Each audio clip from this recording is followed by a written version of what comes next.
Welcome to the Not Old Better Show. I'm your host, Paul Vogelsang. Certainly, one of the things that I love about hosting this show is the sharing that I get to do with all of you. Today's show falls in that category. Something really great I found that I get to share with you, and with a twist.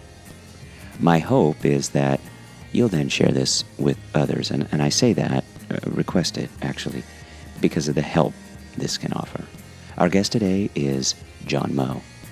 John is host of the podcast, The Hilarious World of Depression. Before you judge a book by its cover, wait until you hear more than just the title of this show.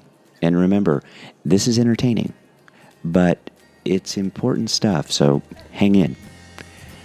John's show is a show about clinical depression, but with laughs.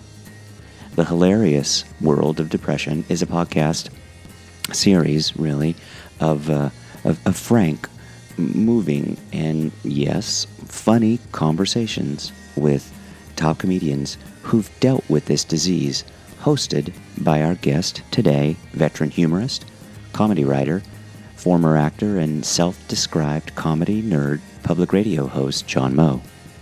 John's approach is to begin a conversation about depression, around helping us as audience, family members, teachers, clergy, those of us who even suffer from the disease depression, to learn how others have dealt with depression and managed to laugh along the way.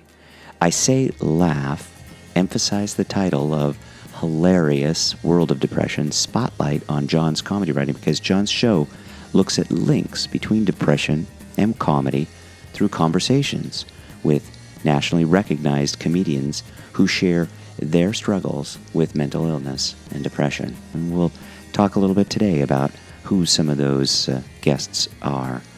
We'll also introduce John in just a second, but one final mention.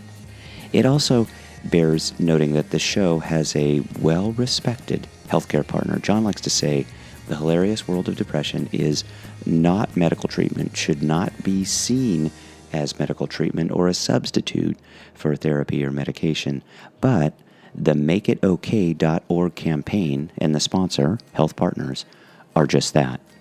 Now, quote-unquote show and sponsor remain fully autonomous, and quote-unquote show and sponsor are very separate, but you'll hear during the interview mention of a depression pledge available at MakeItOK.org. If you get a chance, sign the pledge. If you get a chance, sign the pledge. This is a personal show for me, and I requested right up,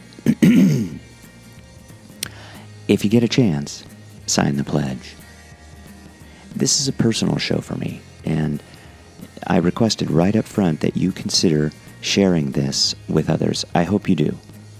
But importantly, I also hope it's a chance to gain some insight, be entertained, have a few laughs, and realize that people with depression aren't alone, and that together we can all feel a bit better.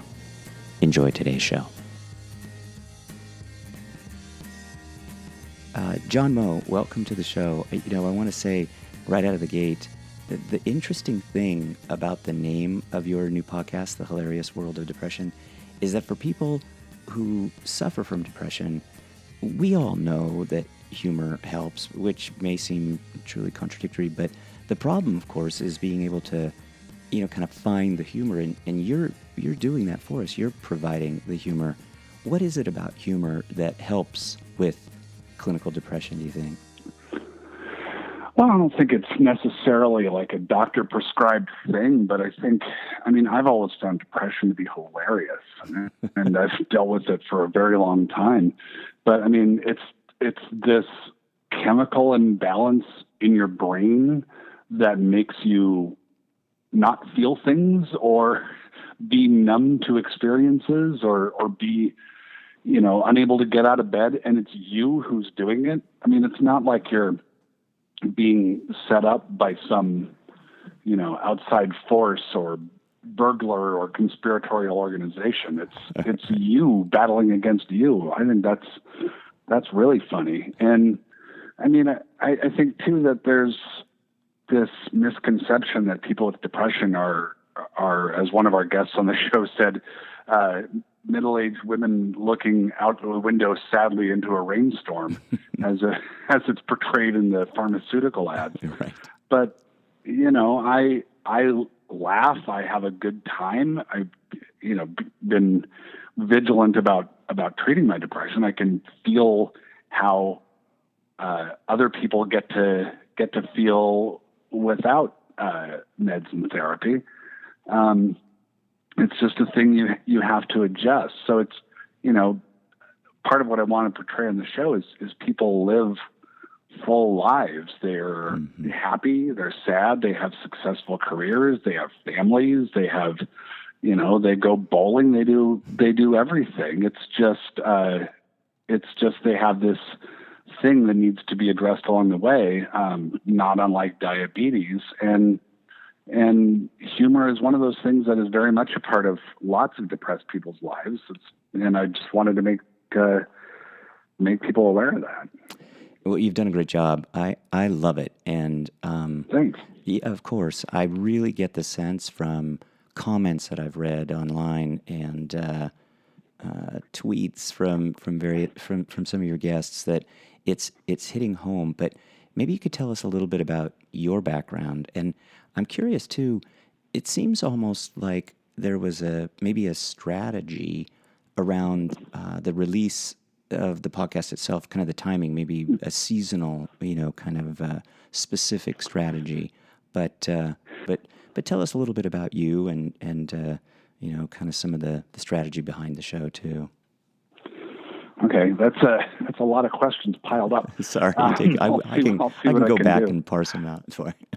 Yeah, no, I can take a whack at it. I mean, in terms of the launch of the show, it does time out with the slide into real and metaphoric darkness that the winter holiday period would denote. But it was accidental. We have had a bunch of podcasts coming out from American public media all through the fall with In the Dark and Historically Black and Terrible Thanks for Asking. And so we were just that's when the jet could get on the runway, basically. And so, we've been doing interviews for the show since August, and just sort of banking them as we go along. Mm-hmm. But it did give us some time to really spend with it and make sure that we're getting it right. My background is somebody who has had, like I say in the first episode, depression and comedy have been huge parts of my life for a very, very long time. And I was, I fed on comedy as a young person, making jokes and just sucking up all the Monty Python and Saturday Night Live and Letterman and anything I could get my hands on. Like I could not get enough comedy. And I've done quite a bit of humor writing, some performance, and a lot of writing in my career. And then with depression, over the years, I kept thinking like, well, what can I do to help people? Especially since 2007, that's when I lost my brother to suicide. He was depressed and, it just wasn't going well in terms of the treatment he was getting. I don't know all the details because he lived in San Diego, I lived in Seattle. But after he died, I thought, well, okay, what do I got? I can string words together. I can sometimes get on a microphone. I got on Twitter, and I have a pretty good number of followers on Twitter. And so I thought, well, let's just talk about it openly as much as I can and urge people to get help and try to make people realize it is like a broken leg. It's the analogy that we keep coming back to. It's like if you broke your leg, nobody would say, well, it's such a nice day. What do you have to have a broken leg about? How can you have a broken leg when so many people love you? Well, it's nice that they love me, but my leg is broken. And then you go to a doctor and you address it and you get treatment. And it's just always been really logical that mental health should be the same way. That being said, it took me a few years of rallying for that destigmatization before I even came out and told the world, yeah, this is something that I go through as well, because I didn't want to be seen as a sad sack or somebody that you wouldn't want to hire or that you wouldn't want to trust, but there's been absolutely none of that. Ever since I started talking about it, the response I've been getting has been enormous. Like on my Twitter feed, it's 98% stupid jokes. And, and then maybe like 0.5% is stuff about depression, mental illness, and suicide. And the waves, the torrents of response that come back from those tweets made me think, well, maybe there's something going on here. Maybe there's, maybe people are responding to what I'm saying about this. And I wasn't trying to reach a mass audience, or it wasn't like a shrewd career strategy. I was just looking at like, well, I'm talking bluntly about it. I'm making the occasional joke about it. And people really react to that. So that's when I started thinking about doing this. Originally, I thought about it as a book. I was going to go around to the comedians I knew and maybe bring a photographer and do discussions about it then and turn it into like a book with photos. But that didn't really take off. But then I started talking to people within my company about a podcast for it, and it just caught fire immediately. And so, I mean, to that extent, I'm not surprised that it's doing as well as it is, but I'm still surprised that it's doing as well as it is, because I really thought that, okay, for people who are depressed or have a loved one who are depressed, maybe they'll like this. But it's just, I think there's a real hunger for more discussion. There are other podcasts out there about mental illness, but I think to have one specifically about depression and featuring people to be delightful probably helps. Yeah, and so the question certainly is, will you focus on comedians? I mean, that's certainly been the case up to now, and I found that in some of the material that's been written about it. But are other guests going to offer other perspectives? Everybody in this first season makes their living doing comedy. So we have stand-ups. We have Dick Cavett, who was a stand-up, but is a talk show host, longtime talk show host. We have comedy writers, and anymore, like you get somebody like Baron Vaughn, who's on our 8th episode, or Paul F. Tompkins, who's on our 9th episode. These guys are they're writers, they're actors, they're stand-ups, they're producers. Like, everybody's kind of a polymath when it comes to comedy. But yeah, this season is exclusively people who make their living in comedy, talking about their personal experiences with depression. It's a wonderful program. I'm just going to encourage anyone and everyone to start this conversation. I think this time of year is appropriate, but certainly the subject tends to be one that is maybe perceived as being a little taboo. And I think it's fascinating that you've gotten these people. I mean, if the plan is just to repeat Maria Bamford each week, I think it'll be a hit. I mean, she's wonderful. Well, she's wonderful because she's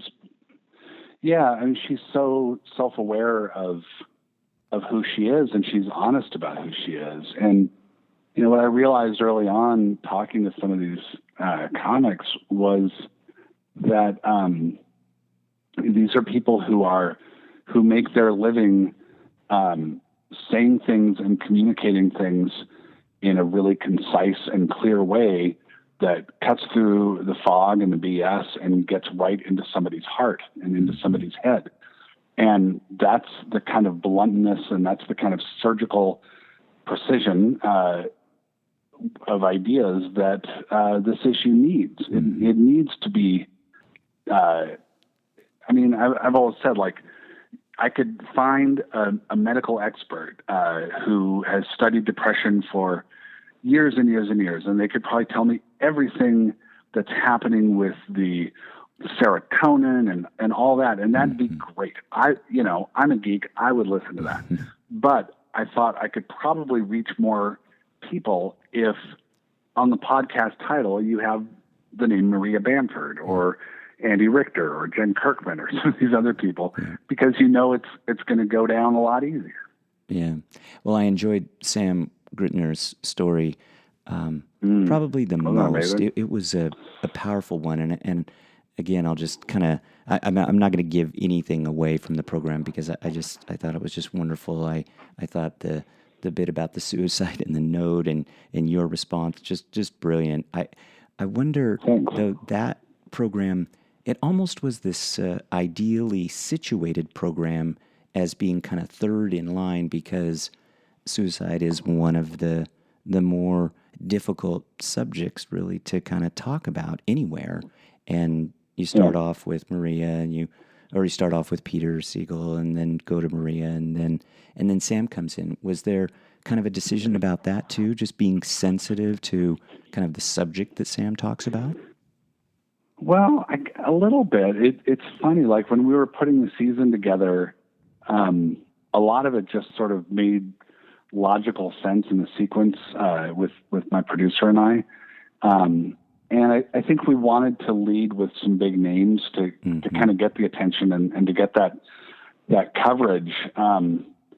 But, Sam doesn't have an HBO special. He doesn't have a Netflix special. But I knew his story, and I really wanted to tell it. And, going and giving him a full episode was a decision we made after we did the interview. We said, we've got to really give this the full treatment that it needs. And I think by the third episode, with a lot of listeners, we've kind of earned their trust that, we know what we're doing. We're professional storytellers. We know how to work with audio. We know how to tell a story, and we know this issue. So I think that kind of helped. And yeah, I mean, we kind of try to mix it up in terms of, how old the person is, how famous the person is. And so, we're following up Sam with Dick Cavett. That's coming out on Monday. And, so yeah, it's kind of, we're trying to get some variety as we go along. Well, again, I don't want to give anything away. I will just say that Sam says, he uses a phrase. I've never heard this phrase used this way, describing how kind of Sam felt in terms of his strategies for dealing with depression. He says, "Get out of my head," and again, that's all I want to say about it, because I think Sam really handles that so brilliantly. But I wonder, for you, are there some of these stories that really strike you as special and profound, and are you turning that into kind of some of your own advice to others about this subject, and maybe your own kind of version as to what to say? If you've got a list of what not to say on the website, well, what to say? Yeah, I mean, the podcast, I tried to establish in the first episode kind of why I'm talking about it, what my experiences are as somebody who's dealt with it, but not as a doctor and not as an advice giver. And so, my approach to radio, I've been in radio for 15 years, is get fascinated by something and then explain to somebody why you're fascinated by it. And you could do that through your own words or through tape or through a lot of different ways. And so, I mean, Sam's statement about being in his head was really interesting to me for a few reasons. I think it's really common to be in your head, and Daniel Levitin, the neuroscientist, talked about this in the first episode. Distractors versus ruminators. This idea of, if you sit there and think about a problem, sometimes the problem gets worse when what you need to do is go out and connect to people and connect to the world. And then when you come back, you're bringing more to the problem than you otherwise would. I think it's common for performers. I used to be an actor for many years. And one of the reasons I stopped, among the many reasons there are to stop acting, is that I couldn't get out of my head. And those were the exact words I always used. Like when I was on stage, I wasn't in the moment. I was thinking about what I wanted to do with the performance. I was thinking about, like I was standing outside myself, kind of working myself like a puppet instead of inhabiting myself. And I've heard that from other comics I talk to, like, when you're on stage, does this all go away? Does it all melt away because that's your safe place, which it is for a lot of depressed comedians. On stage, it's great because they can control it. And some of the comics said, no, I'm still in my head. I'm in my head every minute of every day.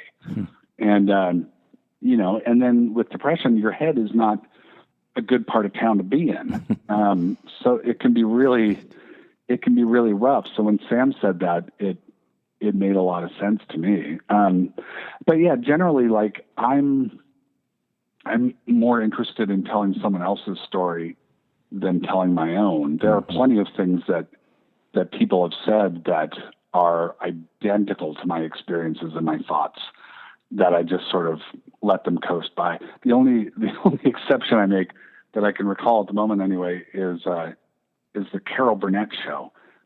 So many people I talked to brought up the Carol Burnett show and that they grew up loving the Carol Burnett show. And like, it doesn't matter the age of the comic, the race of the comic, the gender of the comic, Carol Burnett show, Carol Burnett show, Carol Burnett show. So, and it was the same with me. Like it was the only family appointment viewing that we had was my family would all gather to watch the Carol Burnett show. Everybody quiet.